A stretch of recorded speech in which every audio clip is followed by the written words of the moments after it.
15/10/2024 प्रातः मुरली। ओम शांति। बाप दादा मधुबन। बाबा कहते हैं, मीठे बच्चे, तुम सबकी आपस में एक मत है। तुम अपने को आत्मा समझ एक बाप को याद करते हो तो सब भूत भाग जाते हैं।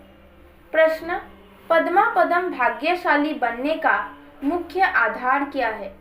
उत्तर, जो बाबा सुनाते हैं उस एक एक बात को धारण करने वाले ही पद्मा पदम भाग्यशाली बनते हैं। जज करो बाबा क्या कहते हैं और रावण संप्रदाय वाले क्या कहते हैं। बाप जो नॉलेज देते हैं उसे बुद्धि में रखना, स्वदर्शन चक्रधारी बनना ही पद्मा पदम भाग्यशाली बनना है। इस नॉलेज से ही तुम गुणवान बन जाते हो। ओम शांति। रूहानी बाप अंग्रेजी में कहा जाता है स्पिरिचुअल फादर। सतयुग में जब तुम चलेंगे तो वहाँ अंग्रेजी आदि दूसरी कोई भाषा तो होगी नहीं। तुम जानते हो सतयुग में हमारा राज्य होता है, उसमें हमारी जो भाषा होगी वही चलेगी। फिर बाद में वो भाषा बदलती जाती है। अभी तो अनेकानेक भाषाएं हैं। जैसा जैसा राजा वैसी वैसी उनकी भाषा चलती है। अब ये तो सब बच्चे जानते हैं। सब सेंटर्स पर भी जो बच्चे हैं उनकी है एक मत। अपने को आत्मा समझना है और एक बाप को याद करना है ताकि भूत सब भाग जाए। बाप है पतित पावन। 5 भूतों की तो सब में प्रवेशता है। आत्मा में ही भूतों की प्रवेशता होती है। फिर उन भूतों अथवा विकारों का नाम भी लगाया जाता है देह, अभिमान, काम, क्रोध आदि। ऐसे नहीं कि सर्वव्यापी कोई ईश्वर है। कभी भी कोई कहे कि ईश्वर सर्वव्यापी है तो कहो सर्वव्यापी आत्माएं है और इन आत्माओं में 5 विकार सर्वव्यापी है। बाकी ऐसे नहीं कि परमात्मा सर्व में विराजमान है। परमात्मा में फिर 5 भूतों की प्रवेशता कैसे होगी? एक एक बात को अच्छी रीति धारण करने में से तुम पद्मा पदम भाग्यशाली बनते हो। दुनिया वाले रावण संप्रदाय क्या कहते हैं और बाप क्या कहते हैं, अब जज कर। हर एक के शरीर में आत्मा है। उस आत्मा में 5 विकार प्रवेश है। शरीर में नहीं, आत्मा में 5 विकार अथवा भूत प्रवेश होते हैं। सतयुग में ये 5 भूत नहीं है। नाम ही है डीटी वर्ल्ड। ये है डेविल वर्ल्ड। डेविल कहा जाता है असुर को। कितना दिन और रात का फर्क है। अभी तुम चेंज होते हो। वहाँ तुम्हारे में कोई भी विकार, कोई अवगुण नहीं रहता। तुम्हारे में संपूर्ण गुण होते हैं। तुम 16 कला संपूर्ण बनते हो। पहले थे फिर नीचे उतरते हो। इस चक्र का अभी मालूम पड़ा है। 84 का चक्र कैसे फिरता है। हम आत्मा को स्व का दर्शन हुआ है, अर्थात इस चक्र का नॉलेज हुआ है। उठते बैठते चलते तुमको ये नॉलेज बुद्धि में रखना है। बाप नॉलेज पढ़ाते हैं। ये रूहानी नॉलेज बाप भारत में ही आकर देते हैं। कहते हैं ना हमारा भारत, वास्तव में हिंदुस्तान कहना तो रॉन्ग है। तुम जानते हो भारत जब स्वर्ग था तो सिर्फ हमारा ही राज्य था और कोई धर्म नहीं था। न्यू वर्ल्ड थी। नई दिल्ली कहते हैं ना। दिल्ली का नाम असल दिल्ली नहीं था, परिस्थान कहते थे। अभी तो नई दिल्ली और पुरानी दिल्ली कहते हैं। फिर न पुरानी न नई दिल्ली होगी। परिस्थान कहा जाएगा। दिल्ली को कैपिटल कहते हैं। इन लक्ष्मी नारायण का राज्य होगा और कुछ भी नहीं होगा, हमारा ही राज्य होगा। अभी तो राज्य नहीं है, इसलिए सिर्फ कहते हैं हमारा भारत देश है। राजाएं तो है नहीं। तुम बच्चों की बुद्धि में सारा ज्ञान चक्र लगाता है। बरोबर पहले पहले इस विश्व में देवी देवताओं का राज्य था और कोई राज्य नहीं था। जमुना का किनारा था, उसको परिस्थान कहा जाता था। देवताओं की कैपिटल दिल्ली ही रही है तो सभी को कोशिश होती है, सबसे बड़ी भी है, एकदम सेंटर बीच है। मीठे मीठे बच्चे जानते हैं पाप तो जरूर हुए हैं, पाप आत्मा बन गए हैं। सतयुग में होते हैं पुण्य आत्माएं, बाप ही आकर पावन बनाते हैं, जिसकी तुम शिव जयंती भी मनाते हो। अब जयंती अक्षर तो सबसे लगता है, इसलिए इनको फिर शिवरात्रि कहते हैं। रात्रि का अर्थ तो तुम्हारे सिवाय और कोई समझ ना सके। अच्छे अच्छे विद्वान आदि कोई भी नहीं जानते कि शिवरात्रि क्या है तो मनावे क्या। बाप ने समझाया है रात्रि का अर्थ क्या है। ये जो 5000 वर्ष का चक्र है उसमें सुख और दुख का खेल है। सुख को कहा जाता है दिन, दुख को कहा जाता है रात। तो दिन और रात के बीच में आता है संगम। आधा कल्प है सोझरा, आधा कल्प है अंधियारा। भक्ति में तो बहुत तीक तीक चलती है। यह है सेकंड की बात, बिल्कुल इजी है सहज योग। तुमको पहले जाना है मुक्ति धाम, फिर तुम जीवन मुक्ति और जीवन बंधन में कितना समय रहे हो ये तो तुम बच्चों को याद है, फिर भी घड़ी घड़ी भूल जाते हो। बाप समझाते हैं योग अक्षर है ठीक, परंतु उन्हों का है जिस्मानी योग। ये है आत्माओं का परमात्मा के साथ योग। सन्यासी लोग अनेक प्रकार के हठ योग आदि सिखाते हैं तो मनुष्य मूंझते हैं। तुम बच्चों का बाप भी है तो टीचर भी है, तो उनसे योग लगाना पड़े ना। टीचर से पढ़ना होता है। बच्चा जन्म लेता है तो पहले बाप से योग होता है और फिर 5 वर्ष के बाद टीचर से योग लगाना पड़ता है। फिर वानप्रस्थ अवस्था में गुरु से योग लगाना पड़ता है। 3 मुख्य याद रहते हैं, वो तो अलग अलग होते हैं। यहाँ ये एक ही बार बाप आकर बाप भी बनते हैं, टीचर भी बनते हैं। वंडरफुल है ना। ऐसे बाप को तो जरूर याद करना चाहिए। जन्म जन्मांतर 3 को अलग अलग याद करते आए हो। सतयुग में भी बाप से योग होता है, फिर टीचर से होता है। पढ़ने तो जाते हैं ना, बाकी गुरु की वहाँ दरकार नहीं रहती, क्योंकि सब सदगति में है। ये सब बातें याद करने में क्या तकलीफ है, बिल्कुल सहज है। इनको कहा जाता है सहज योग, परंतु ये है अनकॉमन। बाप कहते हैं मैं ये टैप्री लोन लेता हूँ, सो भी कितना थोड़ा समय लेता हूँ। 60 वर्ष में वानप्रस्थ अवस्था होती है। कहते हैं 60 लगी लाठ। इस समय सबको लाठी लगी हुई है। सब वानप्रस्थ निर्वाण धाम में जाएंगे। वो है स्वीट होम, स्वीटेस्ट होम। उनके लिए ही कितनी अथाह भक्ति की है। अभी चक्र फिरकर आए हो। मनुष्य को ये कुछ भी पता नहीं, ऐसे ही गोपोड़ा लगा दिया है कि लाखों वर्ष का चक्र है। लाखों वर्ष की बात हो तो फिर रेस्ट मिल ना सके, रेस्ट मिलना ही मुश्किल हो जाए। तुमको रेस्ट मिलती है, उसको कहा जाता है साइलेंट सोम, इनकॉर्पोरियल वर्ल्ड। ये है स्थूल स्वीट होम, वो है मूल स्वीट होम। आत्मा बिल्कुल छोटा रॉकेट है, इनसे तीखा भागने वाला कोई होता नहीं। ये तो सबसे तीखा है।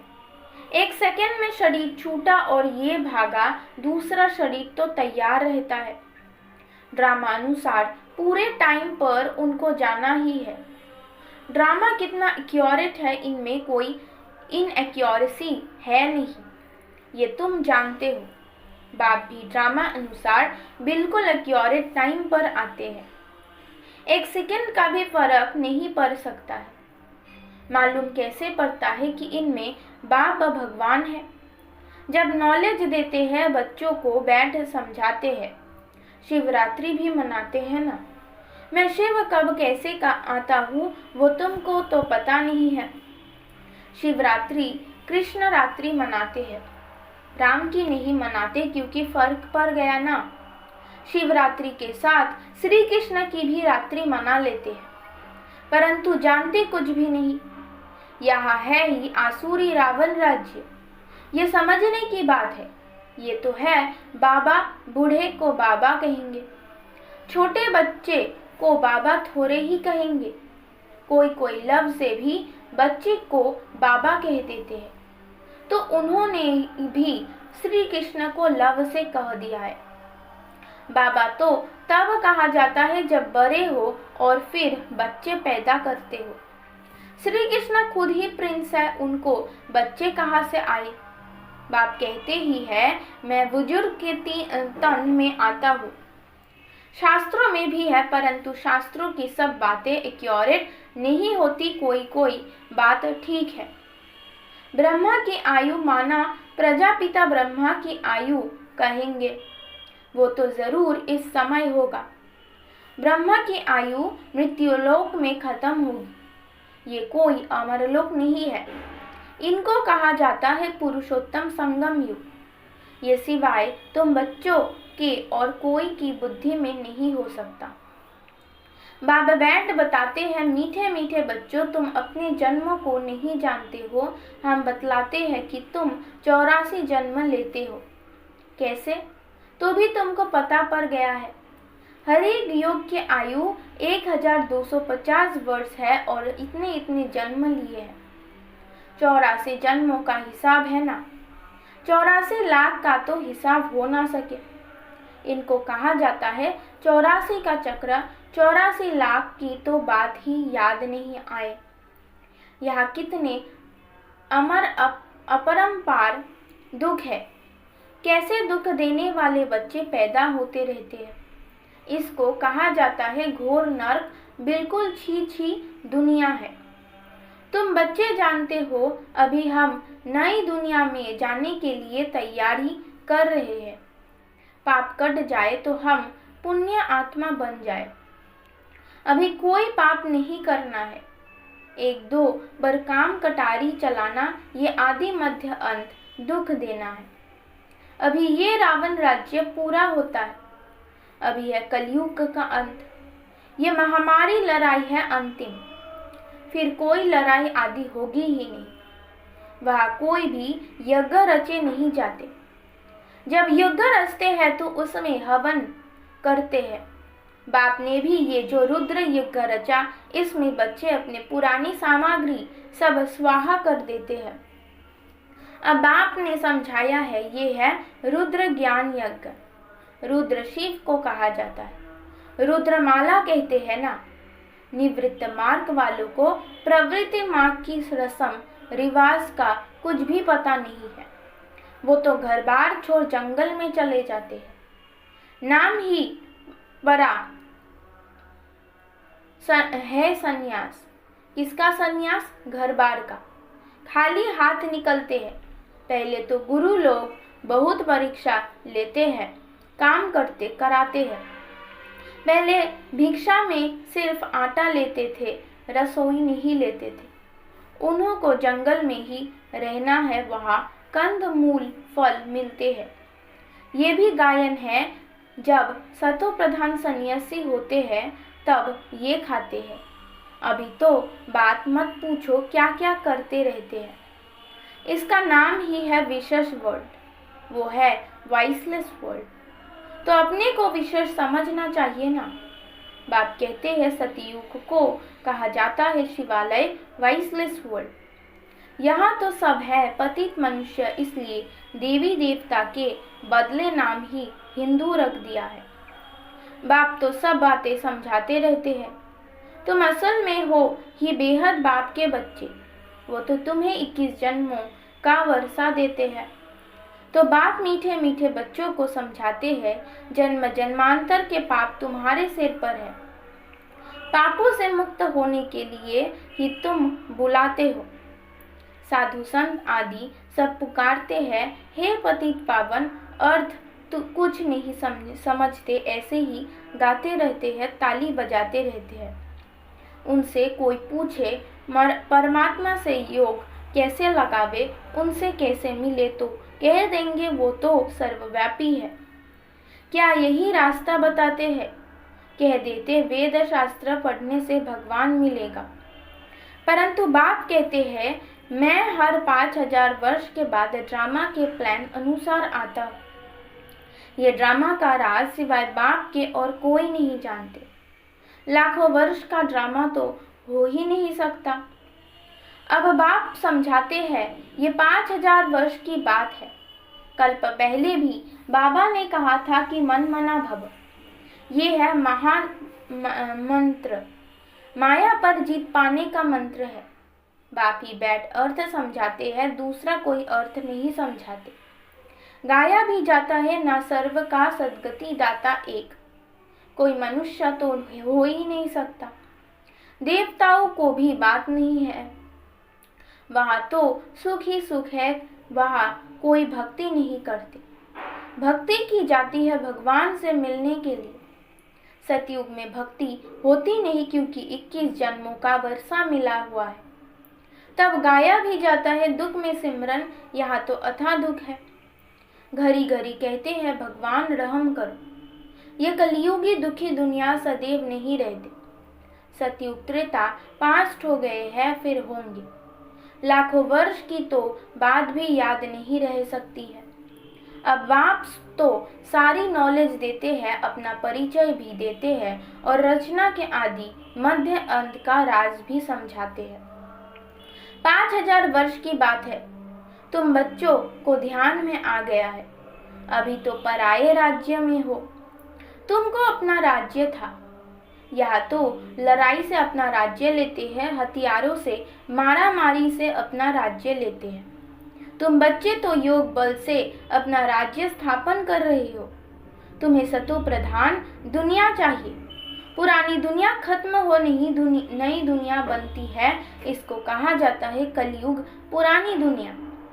सतयुग है नई दुनिया, ये भी किसको पता नहीं है।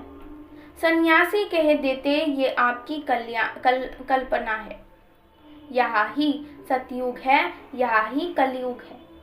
अब बाप बैठ समझाते हैं एक भी ऐसा नहीं है जो बाप को जानते हो। अगर कोई जानता होता तो परिचय देता। सतयुग त्रेता क्या चीज है किसको समझ में थोड़ी ही आता है। तुम बच्चों को बाप अच्छी रीति समझाते रहते हैं। बाप ही सब कुछ जानते हैं, जाना हर अर्थात नॉलेजफुल है। मनुष्य सृष्टि का बीज रूप है, ज्ञान का सागर, सुख का सागर है। उनसे ही हमको वर्षा मिलना है। बाप नॉलेज में आप समान बनाते हैं। अच्छा, मीठे मीठे सिक्के लदे बच्चों प्रति माता पिता बाप दादा का याद प्यार और गुड मॉर्निंग। रूहानी बाप की रूहानी बच्चों को नमस्ते। धारणा के लिए मुख्य सार नंबर 1, ये पापों से मुक्त होने का समय है, इसलिए अभी कोई पाप नहीं करना है। पुरानी सब सामग्री इस रुद्र युग में स्वाहा करनी है।